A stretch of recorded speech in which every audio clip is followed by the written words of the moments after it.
Assalamualaikum warahmatullahi wabarakatuh. Sobat PSHD Indonesia, saya Dr. Sofyan CSA. Pada kesempatan ini izinkan untuk menyampaikan suatu metode, teknik atau cara dalam mendeteksi potensi kebohongan yang dilakukan seseorang. Cara, metode, atau teknik yang dimaksud adalah statement analysis. Nah, memahami cara atau metode ini menjadi penting karena potensi kebohongan itu bisa dilakukan oleh siapa saja. Oleh orang-orang yang barangkali juga tidak kita sangka-sangka.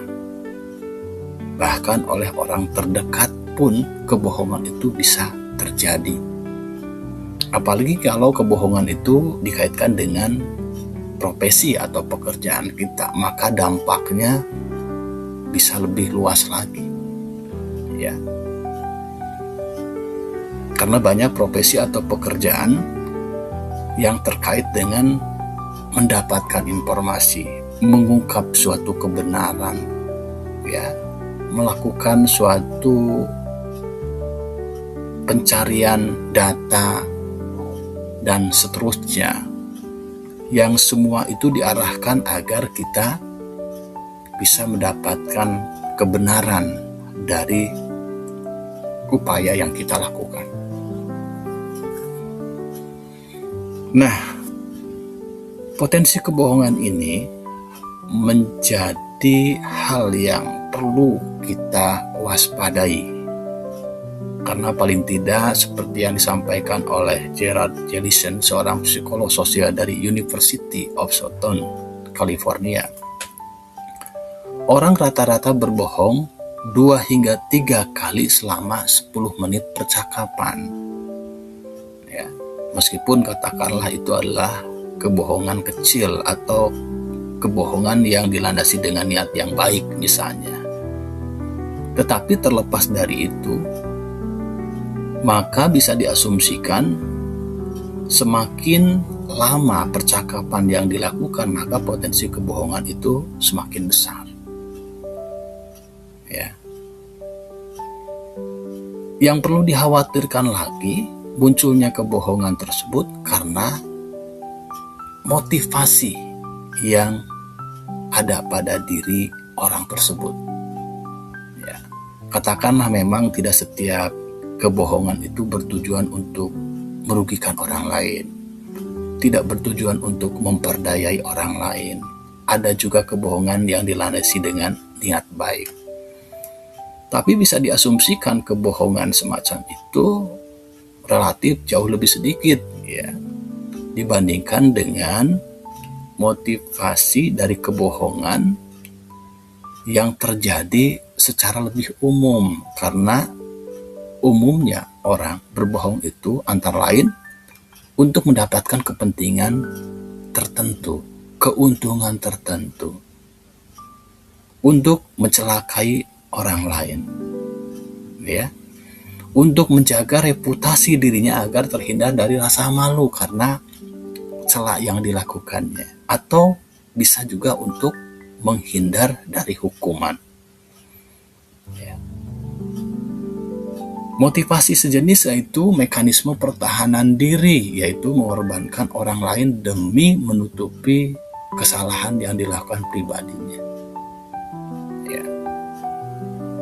Kalau dijabarkan secara lebih luas, motivasi berbohong ya bisa menyangkut motivasi ekonomi, motivasi politik, motivasi yang terkait dengan karir atau pencapaian jabatan tertentu, ya, dan banyak lagi.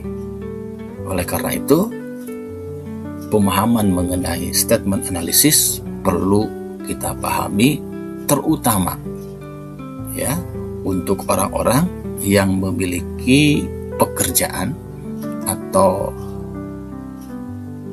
menyandang profesi yang memang pekerjaannya itu terkait dengan upaya untuk menggali informasi, mendapatkan data, melakukan wawancara dan semacamnya untuk mengungkap kebenaran Ya, jangan sampai yang didapat malah adalah kebohongan-kebohongan.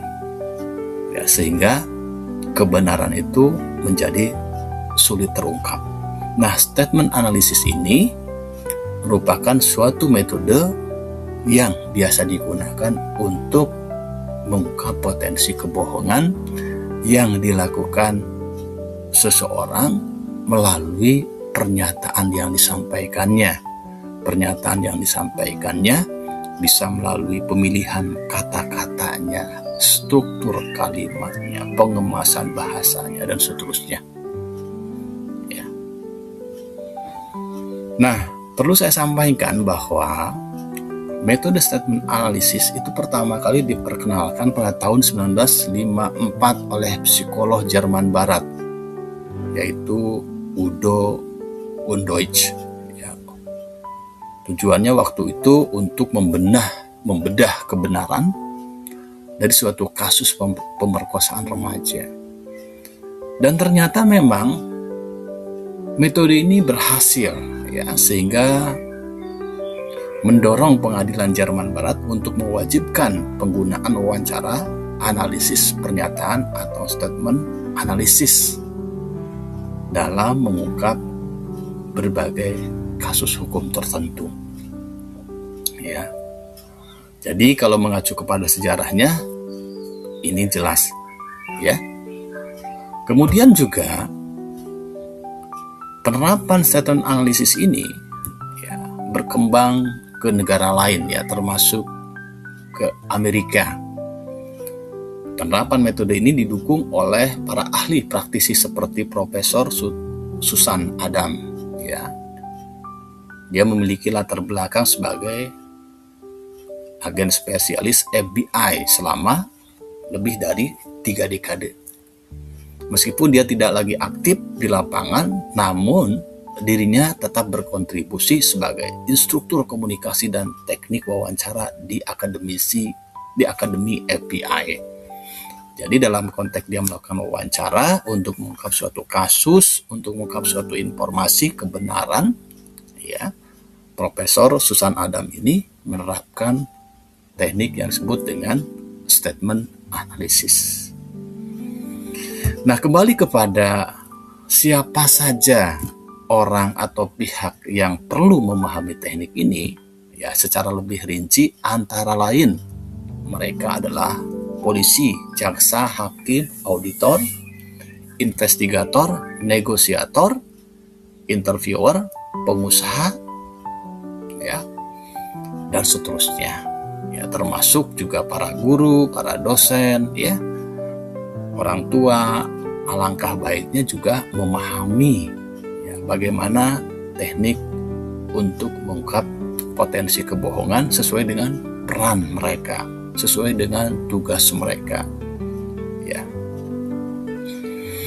Nah, bagi Anda atau organisasi Anda yang ingin mengetahui lebih lanjut seperti apakah teknik dari statement analisis itu, bagaimana cara menerapkannya, bagaimana mengetahui pola-polanya, sehingga kita bisa mengetahui potensi kebohongan yang disampaikan seseorang melalui pernyataannya, Anda dapat mengetahuinya lebih jelas melalui sesi yang lain, ya. Kami menyediakan atau siap bekerja sama dengan Anda atau organisasi Anda untuk mengadakan pelatihan mengenai teknik analisis pernyataan atau statement analisis ini. Ya, tujuannya tentu agar kalau terkait dengan profesi atau pekerjaan Anda, memudahkan tujuan dari pekerjaan Anda itu bisa tercapai, ya, sehingga upaya untuk katakanlah mengungkap kebenaran, kemudian menegakkan keadilan, mengungkap atau membuat sesuatu menjadi lebih transparan, ya, itu bisa dilakukan atau bisa ditempuh.